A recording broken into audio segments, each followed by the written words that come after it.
Old pension scheme, RBI ने दी चेतावनी, राज्य न करे पुरानी पेंशन स्कीम के वादे, बर्दाश्त के बाहर हो जाएगा खर्च।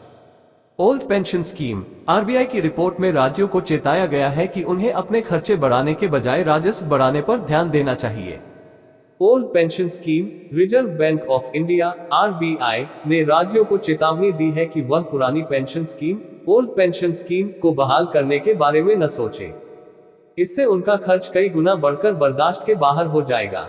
आरबीआई ने अपनी रिपोर्ट में न्यू पेंशन स्कीम की जगह ओल्ड पेंशन स्कीम के वादों पर चिंता जताई है।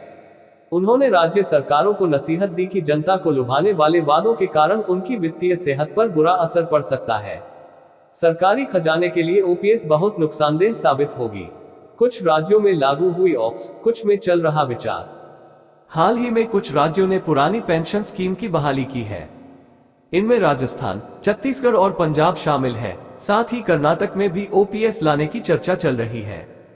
आरबीआई ने राज्यों को सलाह दी है कि वह न्यू पेंशन स्कीम एनपीएस को ही जारी रखें। आरबीआई ने अपनी report state finance, a study of budgets of 2023-24 feet state finances, a study of budgets of 2023-24 को जारी करते हुए चेताया कि अगर सारे राज्य ओपीएस फिर से लाते हैं तो उन पर वित्तीय दबाव लगभग 4.5 गुना तक बढ़ जाएगा।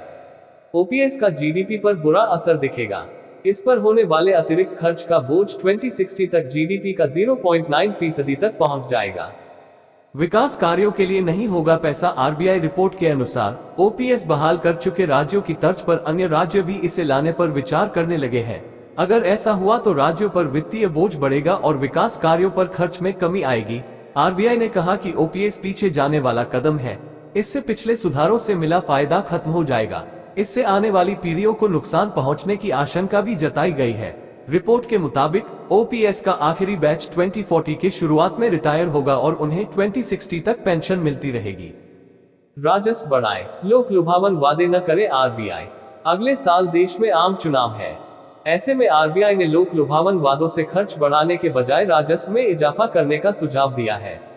रिपोर्ट में कहा गया है कि सभी राज्य अपनी कमाई में इजाफा करने के बारे में सोचें। राज्यों को रजिस्ट्रेशन फीस, स्टाम्प ड्यूटी, अवैध खनन रोकने, टैक्स कलेक्शन बढ़ाने, टैक्स चोरी रोकने पर ध्यान देना चाहिए।